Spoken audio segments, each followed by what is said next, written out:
मैंने हमेशा लोगों को खुश करने की कोशिश की, उनको अपना टाइम देकर, उनके साथ अपनी बातें शेयर करके और उनके साथ अपने रिसोर्सेज को शेयर करके। लेकिन इस सब प्रोसेस के बीच में मेरी खुद की खुशियाँ कहीं गुम होकर रह गई। और मैं सोचता था कि अगर मैं हर एक की एक्सपेक्टेशंस को मीट कर पाऊँगा, अगर किसी ने मुझे कोई काम बोला है और मैंने उस पर फ़ौरन हाँ बोल दिया है और मैं उसका वो काम करने के लिए दौड़ पड़ा हूँ, तो वो मुझसे खुश हो जाएगा। अगर किसी को किसी चीज़ में हेल्प चाहिए और अगर मैंने उसकी वो हेल्प कर दी, तो वो तब भी मेरे से सारी ज़िंदगी के लिए खुश हो जाएगा। लेकिन यहीं पर मैं गलत था, क्योंकि ऐसा कभी नहीं होता, कम से कम रियल लाइफ में तो नहीं होता। आप चाहे जो मर्ज़ी कर लो, लेकिन लोग जो चीज़ सबसे आखिर में याद रखेंगे वो ये नहीं होगी कि आपने उनके लिए कितना काम किया, आपने उनके लिए कितनी स्ट्रगल की, आपने उनकी किस किस मौके पे मदद की। वो बस वो चीज़ याद रखेंगे जो आप उनके लिए नहीं कर पाए, क्योंकि जो आप पहले कर चुके हो वो तो एक नॉर्मल सी चीज़ है, उसकी तो कोई वैल्यू ही नहीं है।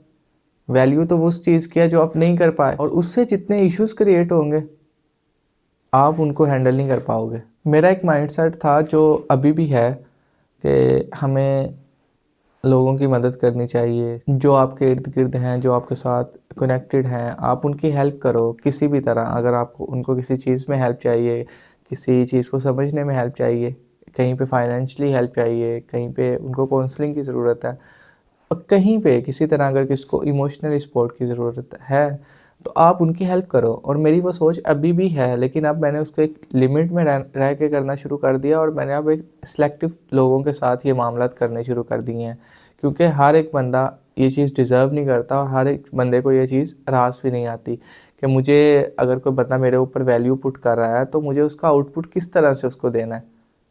वो उसको अपना हक समझना शुरू कर देगा कि ये तो मेरा हक है और मैं ये चीज़ डिज़र्व करता हूँ कि ये बंदा मेरे साथ ऐसे करे। और अगर आप समहाउ आप ऐसा करने में नाकाम हो जाते हो, तो वो आपको बोलेगा भाई तूने मेरे लिए किया क्या इससे पहले। और ये चीज़ इंसान को सबसे ज़्यादा हर्ट करती है। मेरे पास बहुत सारी एग्जांपल्स हैं जो मैं यहाँ पे शेयर कर सकता हूँ, लेकिन अगर मैं उनको यहाँ पे शेयर करना शुरू हुआ तो वीडियो बहुत लेंथी हो जाएगी और आपको बोरिंग भी लगना शुरू हो जाएगी।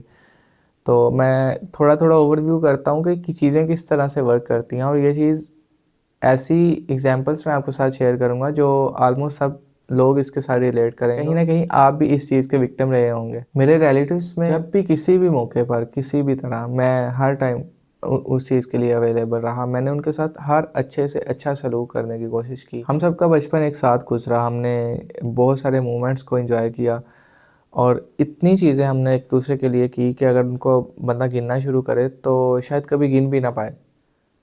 लेकिन एट दी एंड कहीं ना कहीं अगर मुझसे कोई मिस्टेक हो गई, और वो हुई मिस्टेक, तो वो सब कुछ भूल गए कि यार पास्ट में हमारा रिलेशन किस तरह का रह चुका है, और सिर्फ एक गलती की वजह से वो सब कुछ भूल गए और इतना अच्छा रिलेशन जो था उसको ख़त्म कर दिया। Same goes with some friends.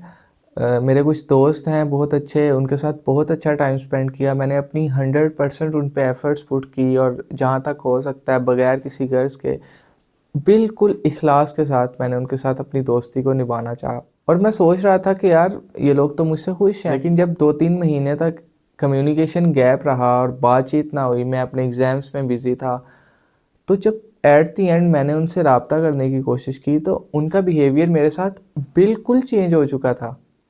और आई वॉज शॉक कि यार इसको हुआ क्या है। आज से 2 महीने पहले तो हम नॉर्मली सब मिल रहे थे, खा रहे थे, पी रहे थे, बातें कर रहे थे, अचानक से इसको क्या हो गया।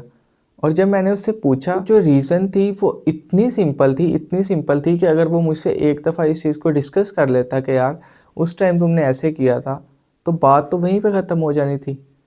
लेकिन मेरी इतनी अच्छी दोस्ती जिस पे मैंने इतने ज़्यादा एफर्ट्स को दोस्ती को सिर्फ एक यूजलेस पॉइंट की वजह से ख़त्म कर दिया गया। तब मुझे ये चीज़ रियलाइज़ हुई कि यार मैं चाहे जितनी मर्ज़ी कोशिश कर लूँ, मैं चाहे जितनी मर्ज़ी स्ट्रगल कर लूँ, लेकिन एट द एंड होना तो वही है। 100 चीज़ें आपने बिल्कुल ठीक की हैं, उनकी कोई वैल्यू नहीं है, लेकिन एक चीज़ जो आपसे जाने अनजाने में गलत हो गई है, वो चीज़ सबसे ज़्यादा इशू बनाएगी। अब इन दोनों सिचुएशंस को अगर आप अभी के टाइम में देखें, तो मैं अपनी एक्सप्लेनेशंस दे दे के थक चुका हूँ, जो कि मुझे लगता है यहाँ पे ज़रूरत नहीं थी। फिर भी मैंने अपनी एक्सप्लेनेशंस दी, मैंने सॉरी किया, लेकिन एट द एंड फिर भी वो लोग पहले की तरह नॉर्मल नहीं होना चाहते। तो तब ये चीज़ मुझे रियलाइज़ होगी कि भाई आप किसी को खुश नहीं कर सकते। कोई ना कोई बंदा आपसे किसी न किसी हाल में नाराज़ रहेगा। तो इसका सबसे बेहतरीन हल ये है कि आप उस ज़ात को खुश करो या उस ज़ात को राज़ी करने की कोशिश करो जो सबसे ज़्यादा डिज़र्व करती है, और वो है अल्लाह ताला की ज़ात।